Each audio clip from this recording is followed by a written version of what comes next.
El mundo perdido, de Michael Crichton. La segunda parte de Parque Jurásico. Lo que realmente me interesa es si Dios tuvo alguna elección en la creación del mundo. Albert Einstein.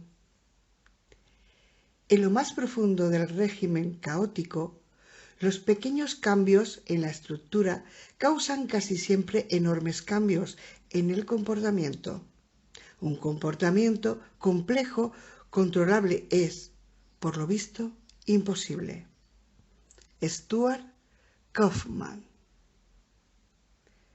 Las consecuencias son intrínsecamente imprevisibles.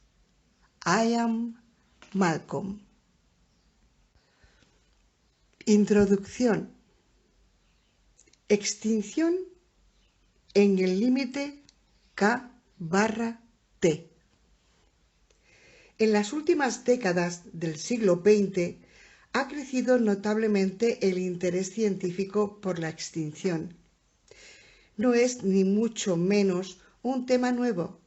Ya en 1786, poco después de la Guerra de la Independencia norteamericana, el barón George Cuvier había demostrado que las especies se extinguen.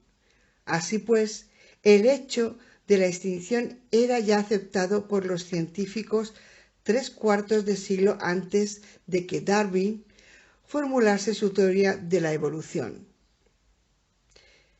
Y después de Darwin, las innumerables controversias generadas en torno a su teoría no atañían por lo general a los problemas de la extinción. Por el contrario, la mayoría de los científicos no otorgaban mucha más importancia al fenómeno de la extinción que al hecho de que un automóvil se quedase sin combustible. La extinción demostraba simplemente la incapacidad de adaptación. El modo en que se adaptaban las especies era objeto de profundos estudios y acalorados debates, pero la circunstancia de que alguna especie fracasase apenas se tomaba en consideración. ¿Qué podía decirse al respecto? Sin embargo, a principios de la década de los 70, dos nuevos datos concentraron el interés en la extinción. El primero fue la toma de conciencia del enorme crecimiento demográfico y de que la superpoblación estaba provocando alteraciones en el planeta a un ritmo muy rápido. La eliminación de los hábitats tradicionales, la deforestación, la contaminación del aire y el agua, incluso cambios en el clima global. Simultáneamente, se extinguían muchas especies animales. Algunos científicos dieron la voz de alarma, otros sobrellevaron en silencio su desasosiego. ¿Acaso era demasiado frágil el ecosistema terrestre? ¿Había incurrido la especie humana en un comportamiento que causaría en último extremo su propia extinción? Nadie lo sabía con certeza, dado que la extinción no se había estudiado sistemáticamente. Existía poca información acerca de sus índices en otras eras geológicas. De manera que los científicos empezaron a estudiar detenidamente la extinción en el pasado con la esperanza de disipar la inquietud en cuanto al presente. El segundo dato guardaba relación con la muerte de los dinosaurios. Se sabía que todas las especies de dinosaurios se habían extinguido en un tiempo relativamente breve, al final del período Cretácico, hace unos 65 millones de años. Exactamente a qué ritmo se había producido tal extinción era tema de discusión desde hacía mucho tiempo. Algunos paleontólogos sostenían que había sido catastróficamente acelerado. Otros pensaban que los dinosaurios habían desaparecido de un modo más gradual, a lo largo de un periodo que oscilaba entre 10.000 y 10 millones de años, es decir, no precisamente muy deprisa.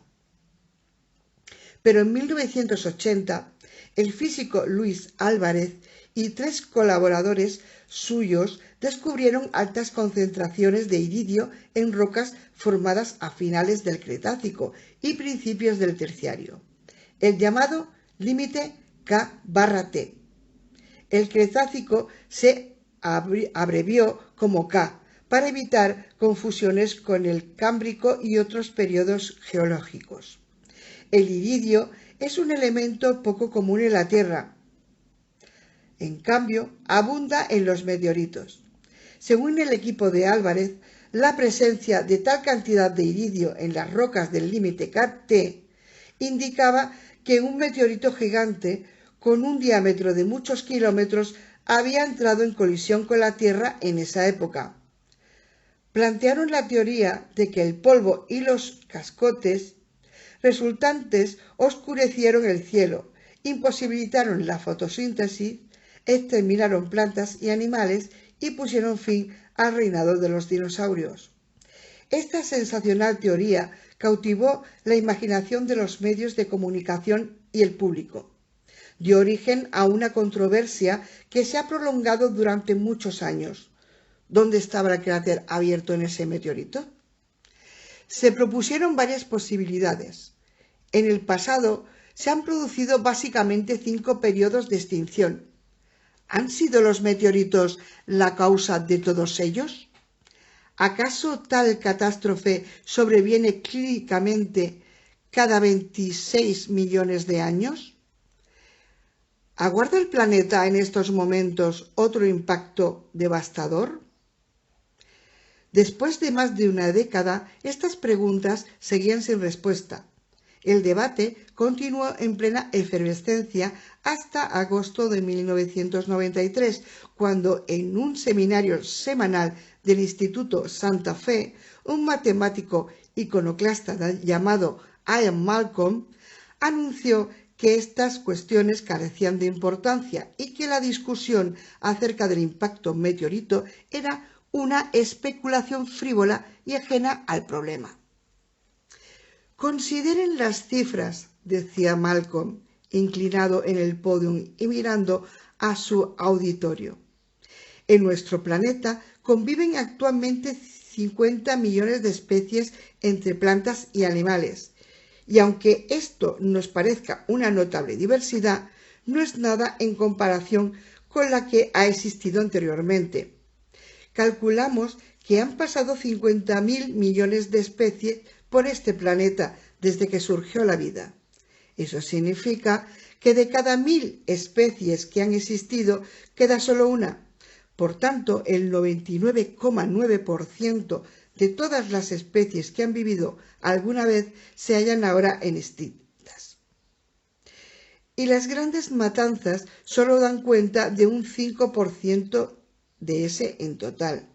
La abrumadora mayoría de las especies han muerto una por una. El hecho, explicó Malcolm, era que la vida en la Tierra estaba marcada por un ritmo de extinción continuo y estable. En general, el promedio de vida de una especie era de 4 millones de años. En el caso de los mamíferos, se reducía a 1 millón de años. Transcurridos ese tiempo, la especie desaparecía, de modo que el desarrollo de cualquier especie se ajustaba a un mismo patrón: surgimiento, pujanza y extinción en unos cuantos millones de años. A lo largo de la historia de la vida en la Tierra se había extinguido una especie al día por término medio. ¿Pero por qué?, preguntó Malcolm. ¿Qué provoca la aparición y el ocaso de las especies terrestres en un ciclo de 4 millones de años?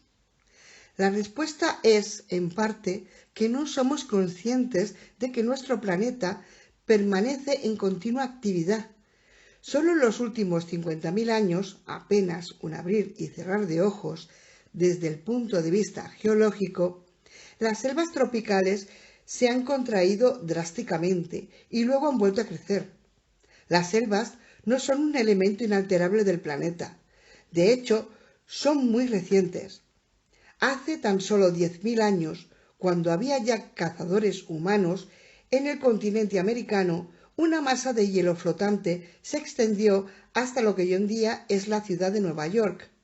Muchos animales se extinguieron durante esa época, de manera que en su mayor parte la historia de la Tierra muestra animales que viven y mueren en un entorno extremadamente activo. Esto explica probablemente que el 90% de las extinciones, si el mar se seca o aumenta su salinidad, como es lógico, el plancton morirá. Pero no ocurre lo mismo con los animales complejos, ya que estos se aíslan literal y figurativamente de tales cambios. ¿Por qué se extinguen los animales complejos? ¿Por qué no se adaptan? Físicamente parecen aptos para la supervivencia. En apariencia no existe razón alguna para que mueran, y sin embargo, mueren. Mi planteamiento es que los animales complejos no se extinguen a causa de un cambio de su adaptación física al medio ambiente, sino de su propio comportamiento. Me atrevería a afirmar que las recientes conclusiones derivadas de la teoría del caos o dinámica no lineal ofrecen tentadores indicios de cómo se produce esta situación.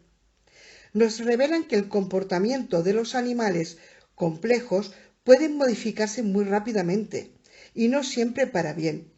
Revelan que el comportamiento puede dejar de ser una respuesta al medio ambiente y conducir, en cambio, al declive y la muerte. Revelan que los animales pueden renunciar a la adaptación. ¿Es esto lo que ocurrió con los dinosaurios? ¿Es esta la verdadera causa de su desaparición? Puede que nunca lo sepamos, pero no es casualidad que los seres humanos muestren tanto interés en la extinción de los dinosaurios. El caso de los dinosaurios posibilitó el desarrollo de los mamíferos, incluida la especie humana, y eso nos lleva a preguntarnos si la desaparición de los dinosaurios va a repetirse tarde o temprano en nosotros, si el nivel más profundo, la culpa no recae en el ciego destino, en un feroz meteorito procedente del cielo, sino en nuestro comportamiento. Por el momento no tenemos respuesta. En este punto sonrió y añadió: pero yo tengo algunas sugerencias.